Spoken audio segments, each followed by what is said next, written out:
connosco um convidado e amigo, que é Rodolfo. O Rodolfo está cá na associação, fazendo as contas para não ficar muito velho, há 1 ano e meio. Veio da Irlanda, veio do Brasil, de Macaé, não é? Esteve na Irlanda a trabalhar, também frequentou ao Centro Espírita e veio trabalhar para Portugal, veio para Braga, veio procurar o Centro Espírita e 1 ano e meio depois de muito convívio, de alguns cursos, de algumas palestras aqui connosco, e depois de muito conversar, depois de muita coisa que aconteceu, foi feito o convite para estar aqui hoje a dar a sua primeira palestra na associação e por isso é com todo o carinho que recebemos e que apoiamos e vamos ver o que é que ele trouxe cá para nos apresentar e no fim certamente ficamos contentes com o que ele nos vai trazer. Está bem? Então, Rodolfo. Bom, eu estou aqui no meio, mas eu não achei uma casa espírita isolada, eu achei aqui um punhado de amigos.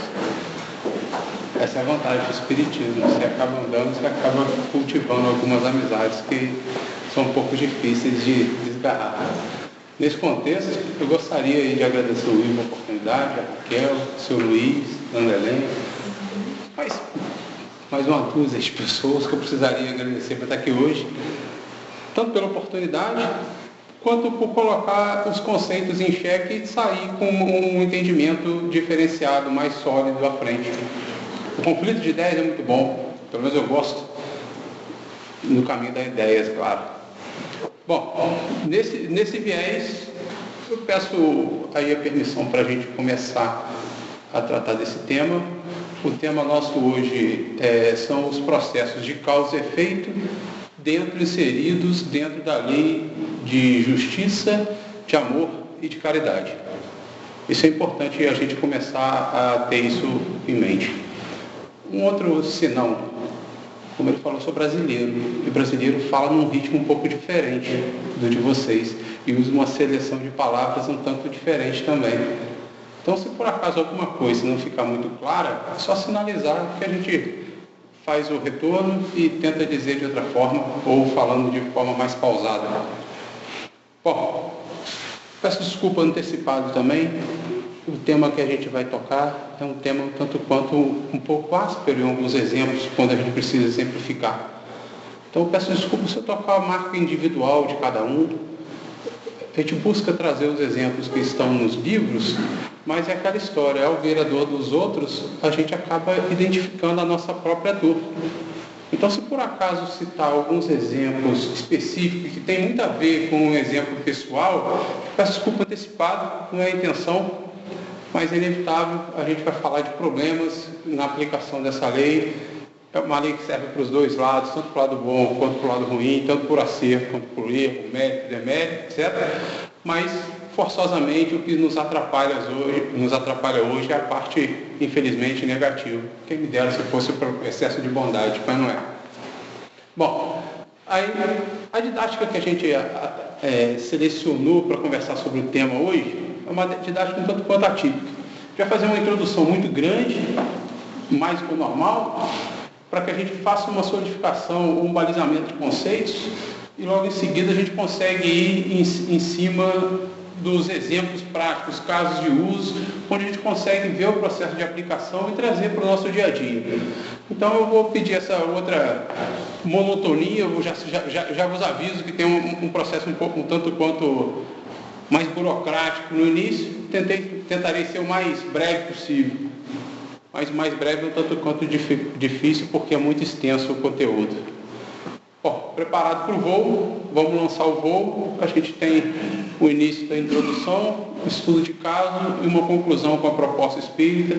É uma tendência que tem a turbulência no meio do caminho, não é culpa do piloto, infelizmente a culpa é dos passageiros, somos nós. O piloto, nesse caso aí, vai ser Allan Kardec. Bom, nesse cenário, a gente passa aqui hoje para tratar de um momento chamado governança de Deus.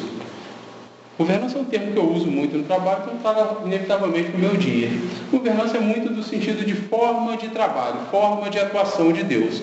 Sendo uma lei de justiça, amor e caridade, como que é o processo de aplicabilidade dessas leis. Desculpa os advogados que podem estar presentes, a gente vai falar alguns conceitos jurídicos e que a gente vai fazer um paralelo entre o conceito jurídico e a forma que é tratada hoje. Primeiro, a gente começa a dizer aqui que a lei de causa e efeito é uma lei moral, não é uma lei física. E isso faz toda a diferença no nosso processo de entendimento. Primeiro, porque a lei moral, a diferença da lei física de causa e efeito é a interpretação nossa do processo de ação e reação. Newton já disse isso muito bem. Então a gente não precisa destrinchar esse processo. E um viés mais físico é uma relação quase que de 1 para 1. É um processo, entre aspas, mais simples. Você tem uma causa isolada e um efeito direto, geralmente proporcional.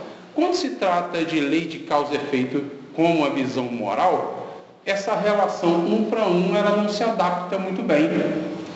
Porque o indivíduo é muito mais do que uma característica só. O que eu quero dizer com isso? Se a gente tem um ato falho gigantesco, a gente consegue traçar uma causa e uma consequência direta. Agora, na nossa grande maioria, a gente tem um perfil comportamental determinado por diversos atos falhos que, como consequência, te dá a definição do indivíduo. E como tem uma relação de N entradas, ou seja, N causas para uma consequência somente, seria impossível a gente fazer uma relação simples 1 para 1. Por isso que existe o viés moral da lei.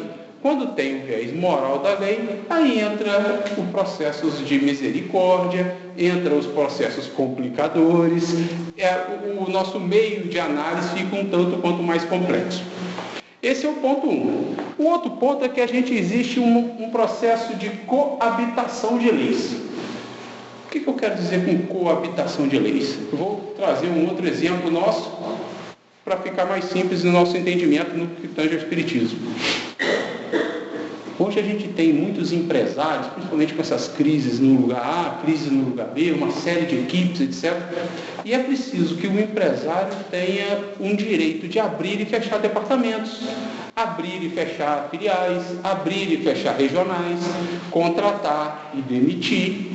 Isso é um direito dele. Inclusive, se isso ele fizer de forma mal feita, ele é responsabilizado de forma civil, entregando até os próprios bens para isso, para gerar um processo indenizatório em cima dos funcionários lesados, em casos extremos, claro. Todavia, se você vestir a camisa do funcionário, você esbarra com outro conceito, um outro direito adquirido, quase que universal, que é o direito de uma segurança no emprego. Então aí você gera um processo conflituoso, onde você tem um empregado que tem um direito à segurança no emprego, é um direito. Onde você tem um empresário que tem o direito de abrir e fechar a empresa, contratar e demitir. Como fazer esse processo de regimentos de direitos que se contradizem, ou deveres que se contrapõem? Contrapõem numa aspas bem grande. Aí existem dispositivos na lei humana que interpretam esse cenário. Eu vou analisar a gestão do patrão para saber se ele foi responsável. Eu vou analisar o desempenho do empregado para saber se aquilo é possível. Então, a lei humana, por si só, existe dispositivos nesse cenário. Resolve esse embate de direitos, esse confronto de direitos e obrigações. E na lei de Deus? Como é que funciona? Na lei humana é muito mais fácil a gente gerar um caso de aplicação. Na lei de Deus tem um viés, o seguinte: eu vou cometer um equívoco que pode ferir o direito do outro. Ou seja, se eu cometer determinado ato, por que o outro indivíduo ele inevitavelmente vai sofrer as consequências do ato? Esse é um ponto a ser pensado, porque senão era de uma responsabilidade muito gigante, muito grande. Eu posso fazer o que for, o meu companheiro vai sofrer o que for, e tudo vai ficar na boa, e obviamente que eu vou ter que arcar com as consequências, mas o outro também sofreu um dano. Como é que isso convive? Da mesmos dispositivos da lei humana, existem os dispositivos da lei de Deus. Um dos dispositivos é o que a gente chama de merecimento. Quando é merecimento, entenda que o processo de merecimento é quase que um processo de equivalência, que a gente vai atrelar para o lado positivo, eu mereço determinado bônus, ou atrelar para o lado menos positivo, no sentido de estou suscetível a determinado perfil de ação. As causas dessa suscetibilidade é individual. A causa é individual. Não vamos entrar nessa seara, porque aí a nossa relação N para 1 fica muito zen, fica muito segmentada. Mas temos dispositivos para ter os dois tratamentos. E é nesse contexto que, inicialmente, a gente vai conversar sobre a lei de Deus.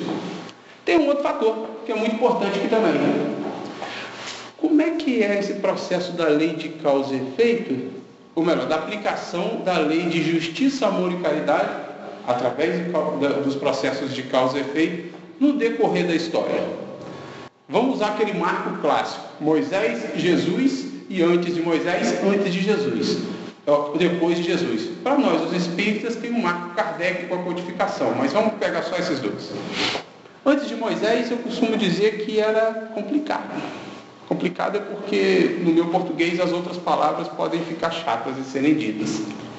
Mas era um tanto quanto difícil o processo de causa e efeito. Porque, além de ser, na verdade, uma ação e reação, ou seja, algo muito mais físico, a interpretação humana da coisa, era uma questão de desproporção. O que eu quero dizer com isso? Eu ia e roubava a ovelha do meu vizinho. Aquele vizinho constatou o roubo da ovelha. O que ele vai fazer com aquilo?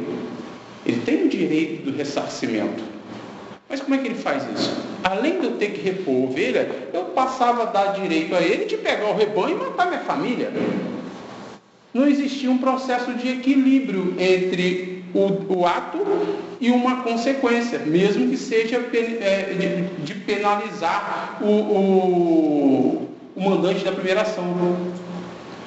Criou-se, Moisés fez uma, entre aspas, concessão à vingança e instituiu a lei do talião. A lei do talião, na interpretação olho por olho, passa a ser muito superficial, não vamos aprofundar muito nela, mas é muito mais do que isso. É uma ovelha por uma ovelha, um olho por um olho, um dente por um dente, uma cabra por uma cabra. Na prática, ela acabou com o genocídio e trouxe um processo de equilíbrio, um pouco sangrento, eu concordo, para hoje. Mas, para o momento social da época, foi um avanço social, aquela concessão à vingança, se compararmos com o que tínhamos antes, que era um verdadeiro processo de genocídio, independente do erro cometido. Não existia uma proporção aplicada. Se fizermos um paralelo, a lei humana que a gente tem hoje, os processos cíveis e penais, tem um modelo parecido. Já repararam que a lei humana ela é feita visando uma não propagação do problema? O que eu quero dizer com isso? Tem um indivíduo que cometeu um ato, um crime. A lei humana é incapaz de atuar pré-execução do crime. Apesar de eu já ter visto alguns filmes que tentam fazer a leitura do pensamento. Mas, de uma forma geral, a lei humana só vai atuar pós a execução do crime. E o processo de atuação da lei humana eu vou no indivíduo e recolho o indivíduo. Obviamente, depois do processo de julgamento. O que isso acontece? Eu protejo o indivíduo da sociedade e a sociedade do indivíduo. Isso é claro para todos. E a lei de Deus? A lei de Deus tem outro objetivo. A lei de Deus tem o objetivo de educar o coração e promover a harmonia entre as partes. Quando eu digo entre as partes, porque aí a gente tem sempre um processo de mais de um ator cometendo uma ação e o outro sendo vítima dessa ação. Só que ainda temos outros desdobramentos. Na lei humana a gente percebe que ela é feita, apesar de humana, com dispositivos de misericórdia. Se você pega um apenado que teve um bom comportamento, qual é o próximo passo? Relaxamento do modelo de prisão. Ele vai ter uma liberdade condicional, ele vai ter uma pausa na pena para que tenha o direito de ir à sociedade e demonstrar que foi educado. Tanto que hoje, eu não sei se aqui em Portugal tem o mesmo viés, o termo não é nem mais apenado. Tem, pelo menos lá no Brasil, o termo é reeducando. Não sei se tem o mesmo viés aqui, mas é uma questão de termo, mas já direcionando qual é o objetivo da lei. Na lei de Deus. Uma pergunta íntima aqui para todos. Preciso de resposta, só para reflexão. Quantos de nós aqui não conseguimos reencarnar somente com o débito paralisado? Com o débito, olha, eu vou fazer o seguinte, eu vou dar uma trégua, eu vou pegar esse volume, a sua ficha corrida e vou dar uma pausa para que você tenha direito e condição de encarnar, recuperar, criar uma força, porque a gente precisa resolver isso aqui. Imagina a lei de Talião sendo aplicada hoje, pegando a ficha corrida. O Rodolfo, eu vou pegar o meu exemplo, tem 230 crimes. Digamos lá, 200 assassinatos. Se é olho por olho, dente por dente, eu vou ter que nascer 200 vezes para morrer só por um assassinato. Fica desbalanceado, fica complicado. Aí você vai perguntando, bicho, Deus é bom mesmo? Mas não é? Porque eu vou passar aí pelo menos mais uns 20 mil anos só para resolver os assassinatos. Lembrando que eu não posso errar nesse período, porque senão aumenta. Entendeu? Essa visão da lei de Deus hoje precisa ser revista. Então hoje a pena de Talião, ela tem entre aspas. Muito cuidado para que a gente não tenha o comportamento talianês. Principalmente quando olhar para a dor dos outros, para a dificuldade dos outros. Esse é o grande X. Imagina um inquisitor do passado. Olha a cena. Imagina um inquisitor do passado com aquela ficha corrida extensa de assassinato, tendo que reencarnar agora. Com essa dificuldade no mundo de hoje. Se fosse um processo de Talião e não um processo calcado no amor. Lembre-se que a lei é justiça, amor e caridade. É um tripé. E que um completa o outro, enjambra dentro do outro para formar toda aquela argamassa que sara as feridas que a gente traz no coração. Isso que a gente tem que ter em mente quando trata de causa e efeito. Tem um outro cenário que dentro desse viés de misericórdia, qual filho, hoje encarnado, que vira para o pai e pede pão, e o pai dá pedra? Imagina pedir pão a Deus. Ele não traz só pão, ele traz aquele banquete inteiro. Ele disponibiliza para nós todos os dispositivos de misericórdia para que a gente tenha condição de utilizar a máxima que o amor cobre uma multidão de pecados. E isso que é importante ter em mente quando se fala da lei de causa e efeito, ou melhor, dos processos de causa e efeito. Não ação-reação isolada e muito menos Talião. Essa engrenagem da coisa calcada sempre no amor de Deus. Bom, mas o indivíduo errou. Nós erramos. Nós temos um passado. E dentro desse passado, a gente tem alguns objetivos, analisando especificamente esse contexto. Qual é o grande objetivo? Já disse Allan Kardec, inspirado pelos Espíritos. Nesse caso aí, a inspiração foi até mais decisiva, foi psicografado. O objetivo é apagar o traço da falta. E nesse imbróglio, Kardec e toda a estrutura da codificação foi, como diz lá no Brasil, entre eu e os meus amigos, deu papinha, deu mastigado o processo como tem que ser feito. Uma papinha de sopa de criança, onde você já entrega, não em pedaços já batido, vai meu filho, come aí, ó, já está pronto. Ele entregou o how to, o processo a ser cumprido. Nessa estrutura da codificação, tem um livro chamado Céu e Inferno. Conhecem? Céu e Inferno é um livro um tanto quanto atípico. Existe uma brincadeira que diz o seguinte: conhece a diferença do bobo para o sábio, para o inteligente para o sábio? É aplicado nesse caso. O bobo aprende com o próprio erro. Ele foi lá, aprendeu, errou, aprendeu, opa, aqui eu não posso. Se bem que tem uns que repetem. Mas o bobo aprende com o próprio erro. Somos nós, de uma maneira geral. O inteligente, vendo o bobo errando, opa, eu já sei que eu vou cair. Então não vou por ali. Ele pode até vir a cair, mas ele vai cair em outro caminho. Não utilizando aquele caminho, porque ele já viu que um caiu, que um tombou. E o sábio? O sábio interioriza a experiência do inteligente. O livro Céu e Inferno é um livro feito para um sábio, para que todos nós sejamos minimamente inteligentes. O livro Céu e Inferno é um compêndio para morto, em morto. É um doutorado em morte, em morto. Ele chegou, como é que eu vou saber como é o mundo dos desencarnados? Já sei. Eu tenho médium, tenho papel, vou perguntar. E começou, como é que você é? Sou fulano de tal. Qual era o teu cargo, sua posição social? Eu era rico, eu era mais ou menos. Eu era rainha, eu era escravo, eu era mendigo, eu era patrão, eu era bom filho, mau filho. Começou e por fim falou, você está bem aí? Olha, eu não estou bem não. Ou o outro, eu estou bem. Você tem corpo? Olha, eu tenho corpo. Mas tem uma turma, uma malta aqui que não tem corpo não, né? Que já não tem perispírito não. Mas você tem um corpo mais ou menos, olha, eu estou no mais ou menos, tem um pior que eu aqui, ó. E disso tudo ele traçou um compêndio, fez lá uma quantidade gigante de entrevistas e traçou um perfil. E traçou uma relação de causa e efeito.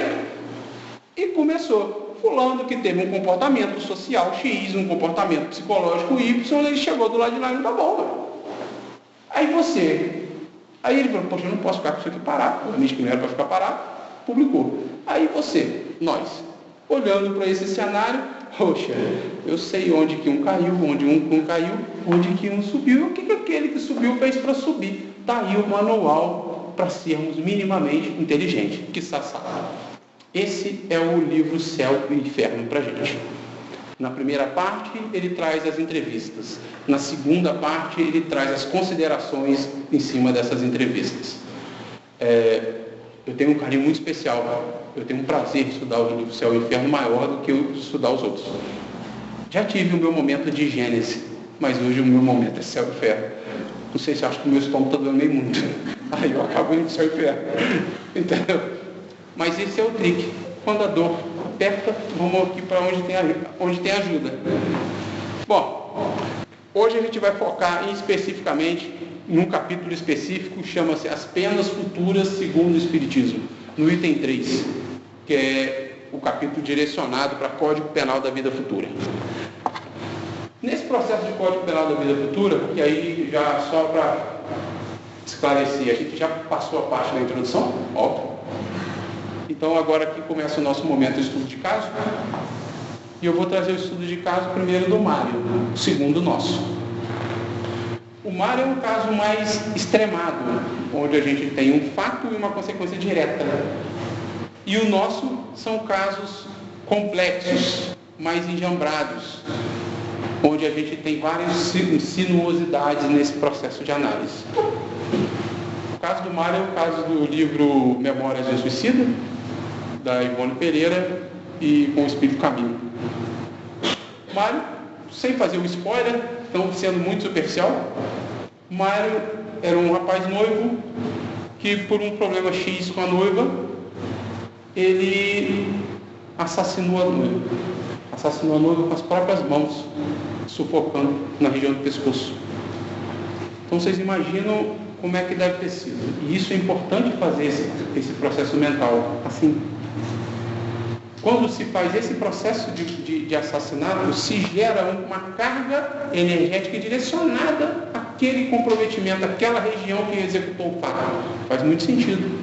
E depois no processo de cair em si, entre aspas, cometeu o suicídio. Eu digo entre aspas porque isso não é cair em si, né? Se depois cometeu o suicídio. E cometeu um suicídio. E se cometeu o suicídio, obviamente, ao chegar no plano espiritual, para onde ele foi, todo aquele processo da região umbralina, em específico no Vale dos Suicidas. Passou-se o tempo, sem fazer o spoiler, então programou a próxima encarnação, e nesse processo de reestabelecimento do perispírito para programar a próxima encarnação, ele não tinha capacidade de ver as mãos. Em alguns momentos já sentia uma falta de ar. Aqui a gente faz um parênteses. Por quê? O processo de apagar a falta, apagar os traços da falta, ele tem a primeira fase, que é o processo do arrependimento. E o mecanismo psicológico que gera o arrependimento é uma pré-formação de culpa. Aqui é muito importante entender pré-formação da culpa. Obviamente que a culpa tem que ser feita antes. O Mário, ao desencarnar, ao constatar o erro duplo que cometeu, ele gravou na psique o fato. E ao gravar na psique o ato e tendo a culpa atrelada, ele vincula aquele mal à região perispiritual que ele utilizou para cometer a ação. Pô, Rodolfo, tu complicou o negócio agora. Vamos dar um exemplo aqui nos nossos dia a dia. Você machucou o pé.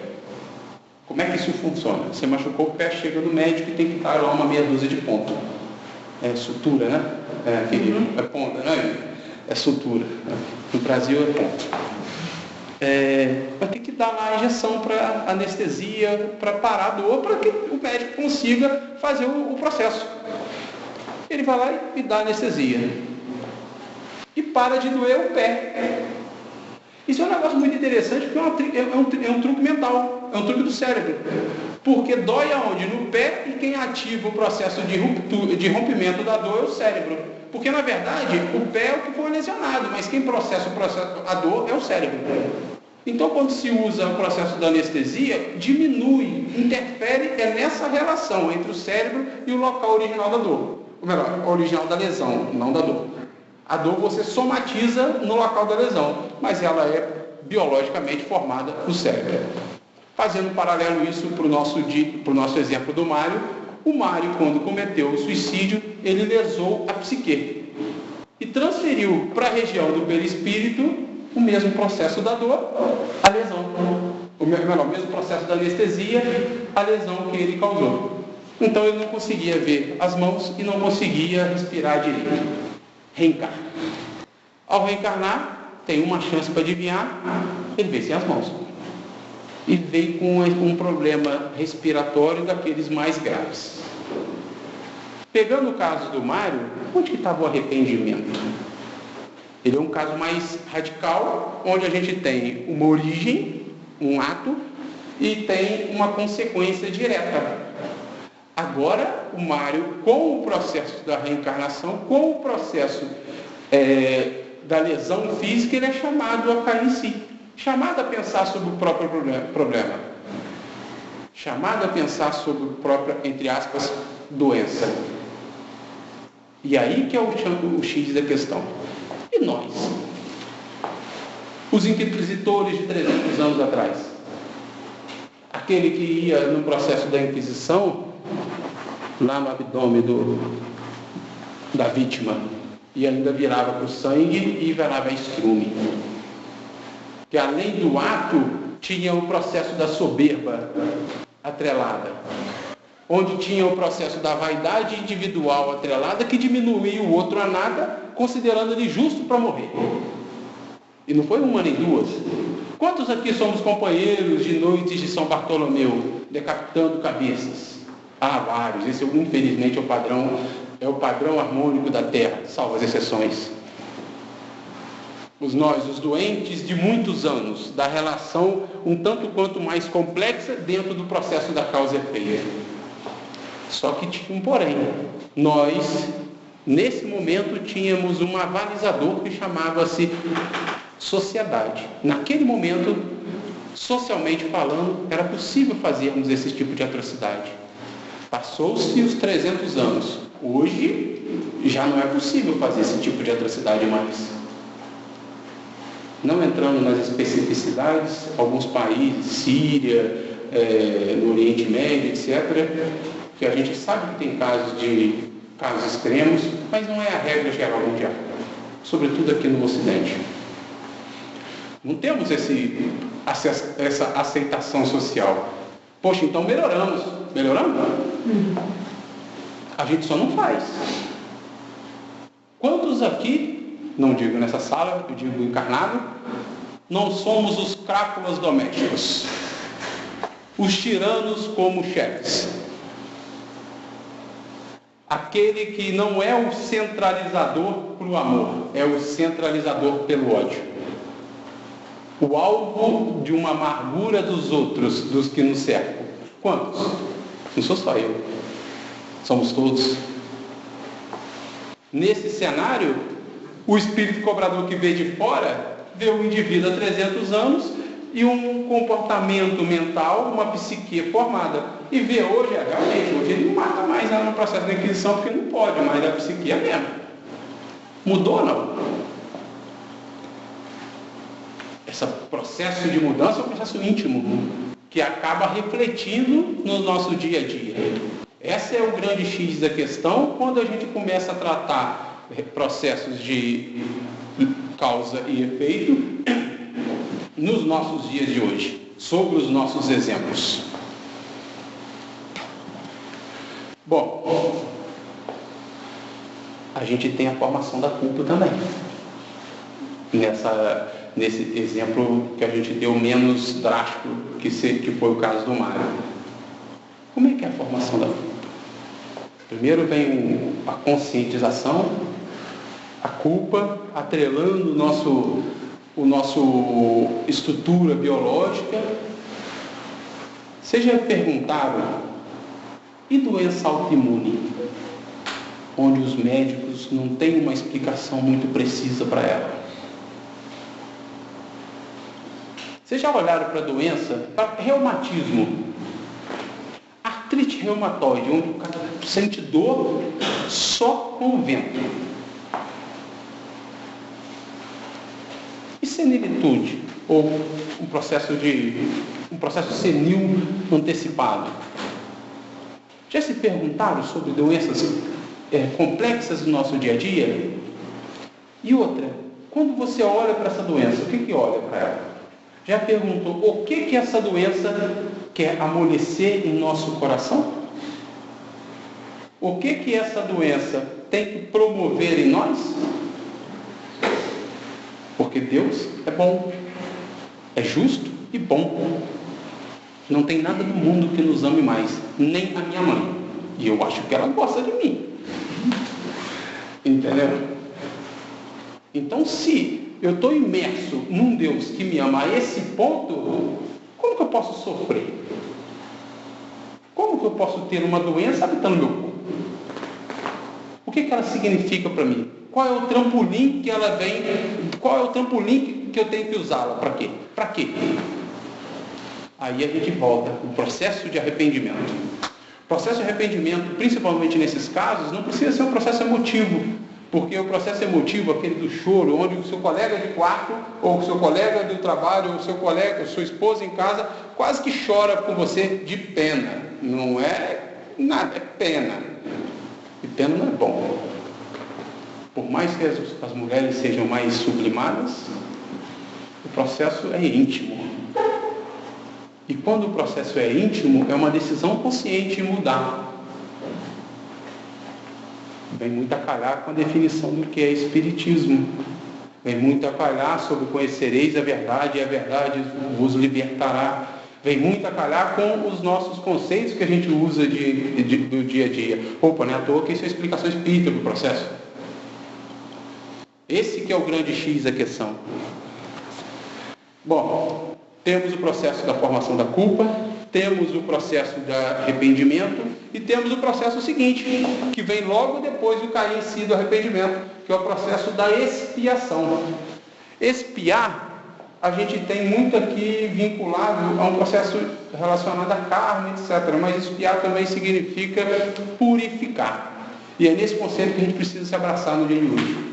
O expiar, que a gente diz, é sofrer em si a dor causada ao outro.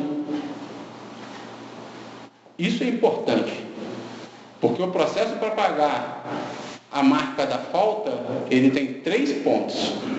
Sofrer em si para pagar a dor causada no outro, você apaga a falta em você. Ainda falta no outro. E falta numa terceira figura, num terceiro ator, que é o que a gente chama de falta ou erro ou risco secundário. Depende do mercado que cada um está inserido aqui. O que é isso? Nada melhor que um exemplo, né? Imaginamos um casal onde tem o marido, a esposa e 2 filhas. E naquele cenário mais antigo, onde a mulher era financeiramente dependente do homem. Estou dizendo que eu concordo, nem concordo, mas pegando esse cenário. Uma mulher era financeiramente dependente do homem. O homem abandona o lar. O homem abre mão daquele compromisso matrimonial. Sai. Foi embora. E a mulher a esposa passa a ser responsável por ela e por 2 filhos. A partir do momento que esse indivíduo abandonou, ele é responsável direto pelo abandono, pela consequência direta do abandono. Mas digamos que a filha dele vire uma prostituta, por conta desse processo, ele é responsável por esse processo de prostituição também. Isso tem que ficar claro. Quando a gente erra, a gente é responsável pelo outro, mas responsável pelo desdobramento daquele erro original. É mais ou menos assim, você tem um lago e joga uma pedra. Aquele processo de ondulação tem um vínculo original, que é o processo da pedra cair no lago, que é o motivador primeiro. Isso nos dá um grau de responsabilidade sobre as nossas ações absoluto. Porque faz muito sentido. Se eu causo mal e aquilo tem um desdobramento, eu tenho que me reajustar com o indivíduo que eu causei o mal, a vítima da minha ação direta e as vítimas indiretas, ou seja, os males secundários que vieram advindo do meu mal primeiro. Isso tem que ficar muito, muito consolidado enquanto conceito para nós. Agora, é importante entender o seguinte: a dor é uma medida da lei para coração endurecido. Porque se a gente falar que somente estabelece esse ajuste pela dor, a gente não está nem atacando o caso da maioria e nem estabelecendo que Deus tem como codinome amor. A dor é pra gente, mas chucro.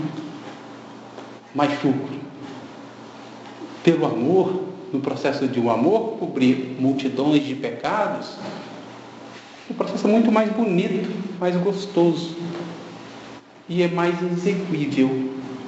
Mas não, a gente cisma em ser mais duro, mais resistente. Não tem nada como um processo autoimune, que você não sabe de onde, você tem que ficar se equilibrando para vir botar o sujeito na... Nada como um reumatismo, nada como aquele câncerzinho terminal.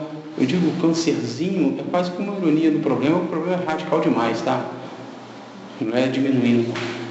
Então, pensamos dessa forma, a dor é o último recurso divino para nos pôr na linha. Bom, o Mário já foi para frente, já passou o processo da encarnação. O Mário já recuperou os braços, já respira de forma mais sadia. E nós? Em que momento da nossa vida a gente está? Tudo bem, o Mário teve a dor, expiação premente. E a gente vai ter também? Não precisa. A dor é o ferramental para coração endurecido. Não é o ferramental para aquele homem que quer ser um homem de bem. Favorece ao processo. Esse que tem que ficar bem claro. Mas lembrando que nesse processo de erro tem um outro fator muito importante que a gente sempre esquece. Se eu errei e causei um sofrimento, eu causei um sofrimento a alguém. E esse alguém, por cargas A e B, motivos A e B, tinha um processo de permissividade que deixou que ele fosse vítima do meu ato. Uma vez tendo uma relação entre causador e vítima, algoz e vítima, a princípio poderia ter uma relação de cobrança, de devedor e cobrança. Mas nem sempre isso é verdade, porque é importante trazer a figura do perdão ao processo. vestindo o papel da vítima, permite se transformar em cobrador. Permite. É da lei. Ela tem, entre aspas, o direito. Mas ela tem também o direito de perdoar. Se perdoar, se liberta. Não perdoando, exigindo o direito da cobrança, ela vai ficar de mão a mão com a gente até que a gente se reestruture. Quem ama, perdoa. E perdoando, se liberta. Isso é muito interessante de ser visto, e foi Abigail que disse para o Paulo: ama, trabalha, perdoa e espera. Foi os grandes conselhos de Abigail a Paulo. Bom, tivemos o arrependimento, tivemos a expiação que faz o apagar o traço da falta em nós, mas falta apagar o traço da falta em outro. Como é que isso acontece? Pergunta íntima: quantos de vocês aqui não conhecem aquela mãe que, não tendo filho, adota 20? Ou aquela mãe, já tendo um filho, adota mais 20?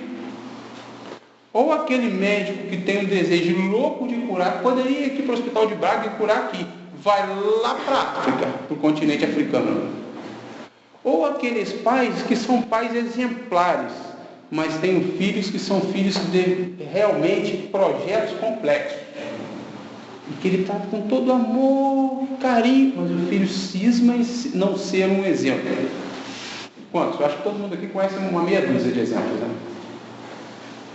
Para pagar a falta no outro, somos responsáveis pelo reerguimento do outro.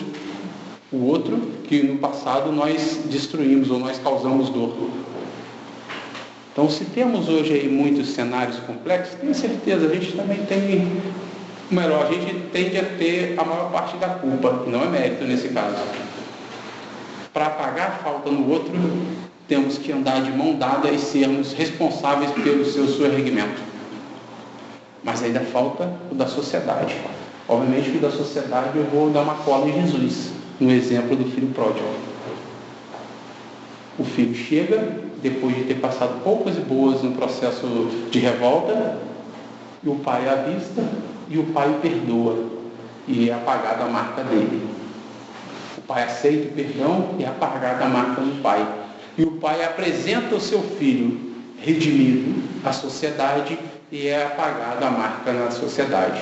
A sociedade aqui a gente interpreta como esses erros secundários. Fica muito difícil de dar o exemplo do erro secundário, porque vai ser sempre erro a erro, cenário a cenário. Mas entender o processo. A gente é responsável por ajustar esse terceiro elemento, esse terceiro fator, esse terceiro ator. Bom, mas isso sempre é um processo de reparação. Mas como fazer para nós, pessoas de erros tão sinuosos, grande massa de erro tão sinuoso? Só um parênteses. Quando eu digo pessoas, lembre-se que o ouvido mais perto que escuta o que eu digo é o meu, tá? Então é quase que o ouvido mais perto é esse aqui. Então peço desculpa aí, entra naquele fala inicial de não ferir suscetibilidade de ninguém. Então, como apagar o traço da falta em nós, tão sinuosos, de erros tão complexos, tão enjambrados? O Espiritismo tem uma proposta, e que eu acho que é aqui que a gente tem que ser muito preciso. A proposta do Espiritismo passa por um processo psicológico. Quando eu digo psicológico, não é um processo de psicólogo, é um processo de mudança de comportamento. Hoje, eu vou usar como exemplo uma conta de proporção. O processo não é de tamponamento, é de substituição de pensamento. Da seguinte forma: se eu fui há 300 anos atrás um crápula, hoje eu vou continuar sendo, eu só vou botar isso para fora em atividades diferentes. Mas o meu modelo mental, a minha aura de vibração é muito semelhante. Como é que eu mudo isso? Existe um ditado que diz o seguinte: cultiva um hábito, e uma vez cultivado o hábito, você vai criar uma virtude. Cultiva Cultive um pensamento que você vai ganhar um hábito. Cultive bons hábitos que você vai ganhar virtudes. Cultive virtudes e traça um comportamento geral. E com o comportamento geral traça um destino. É mais ou menos esse nosso modelo, a proposta do modelo espírita. Não é um processo de tamponamento. Você não vai, eu não vou pensar isso, eu não vou fazer isso, eu não vou fazer. Fazer você já não vai mesmo. Você não vai conseguir ser um capo ou inquisitor mais. Você não vai cortar a cabeça torta direita e a sociedade te aplaudir mais. Isso já não dá. Então, se você não consegue fazer isso, como é que você fica hoje no dia a dia? Essa revolta acontece, continua sendo íntima. E para o espírito que vê de fora, o cobrador, ou seja, o nosso ajuste com a lei de Deus, é a mesma coisa. É a intenção, o nosso viés sentimental, emocional, que reflete o nosso comportamento moral, o nosso nível moral, é o mesmo. Então, como é que muda isso? Aí, não sendo por tamponamento, sendo por substituição, é igual aquela criança que tem um pote com água suja. Como é que lava esse pote sem derrubar? Bota mais água, mais água, mais água, mais água, mais água. Aquela água inicialmente suja vai ficar com a sujeira tão diluída que ela passa a ser limpa. Como é que é isso na questão do comportamento? Digamos que a gente tem 10 comportamentos por dia. 9 são comportamentos transviados, 1 comportamento são. Quando eu digo transviado, é fora em desarmonia com a lei de Deus, 1 comportamento harmônico com a lei de Deus. Na prática, eu tenho 90% dos meus pensamentos transviados, 10% dos meus pensamentos sãos. Esse é o meu conjunto, concorda? Aí o sujeito, o indivíduo, começa a adquirir novos hábitos. Porque o hábito é uma mudança do exterior para o interior. É algo que você faz de forma consciente. Você se determina a fazer e vai lá e faz. Certo? Então você começou. Em vez de ter 10 pensamentos por dia, com o passar do tempo você tem lá 100 pensamentos por dia. Com a diferença que os 9 errados continuam errados. A diferença é que você agora tem 91 certos. Antes de 90% errado, agora você está aí exatamente 9% errado. 1% certo, você está 91% certo. Na minha escola, 91% passa de ano. Entendeu? E direto, com tapinha nas costas da professora. Então a proposta é essa. Então quando você tem uma série de hábitos renovados, os hábitos antigos não é que deixa, o ímpeto não é que deixa de existir de uma hora para outra, mas ele passa a ficar menor na proporção com o que você tem de correto. Então, além de cultivar, agora não mais o ócio, fez uma penca de serviço voluntário, agora não mais o ócio, se envolveu ferrenhamente com o espiritismo na questão de consolo, na questão da divulgação, etc. Não mais o ócio ou não mais aquele comportamento egoísta, agora é amigo dos amigos de forma real. Por fim, você cultiva esse novo comportamento de forma tão intrínseca que enjambra no seu DNA comportamental. E uma vez redefinido o seu DNA comportamental, aí entra, mudou a psique, muda o perispírito, mudar o perispírito, chapa a operação no corpo físico. Esse que é o grande barato. O espiritismo a gente consegue traçar o porquê da definição, como a gente faz o processo, e mostra como que ele vai voltar para a gente no processo de cura real. Não o processo de tamponamento, um processo de ajuste real. Muitos dos casos não é que a doença deixa de existir, mas ela abranda. Ou quando não abranda, o doente muda. E quando o doente muda e você olha para a dor e pergunta, o que essa dor quer amolecer? Opa, ela já amoleceu, ela não precisa mais agudizar. Ou o doente já amoleceu, mas ele vai botar cerejinha no bolo dele na encarnação. Então ela vai continuar existindo, mas o doente mudou. E se o doente mudou, a vida mudou. Bom, no início a gente relatou que a lei é de justiça, a lei é de amor. E a gente falou da justiça, a gente falou de amor. Para falar da caridade, nada mais do que o mais caridoso de todos. Aquele que combateu o mal de forma mais ferrenha na terra, mas que ninguém amou tanto o maldoso como ele, Jesus. No processo de crucificação, imagina aquela cena, aquele sol escaldante, o tempo ficando nublado no sentido de fechado, pelo Calvário que já chegava ao fim. O processo de extração, de expiação de Jesus vai se dar ao fim. Quando eu digo expiação, é dor, não é mácula no espírito. Ele vai expiar para o céu. O processo já está chegando ao fim. Os anjos do céu descem, como diz Humberto de Campos, e começam as harpas de um lado, cantando, os outros passando unguento nas feridas. De repente vem do céu um anjo solitário e circunspecto, sério, e abraça Jesus na cruz e ausculta o coração e depois leva o ouvido à boca. Jesus passa a última ordem.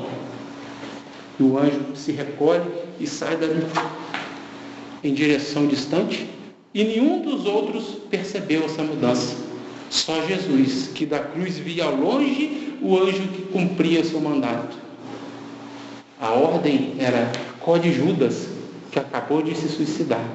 O nome desse anjo era Caridade.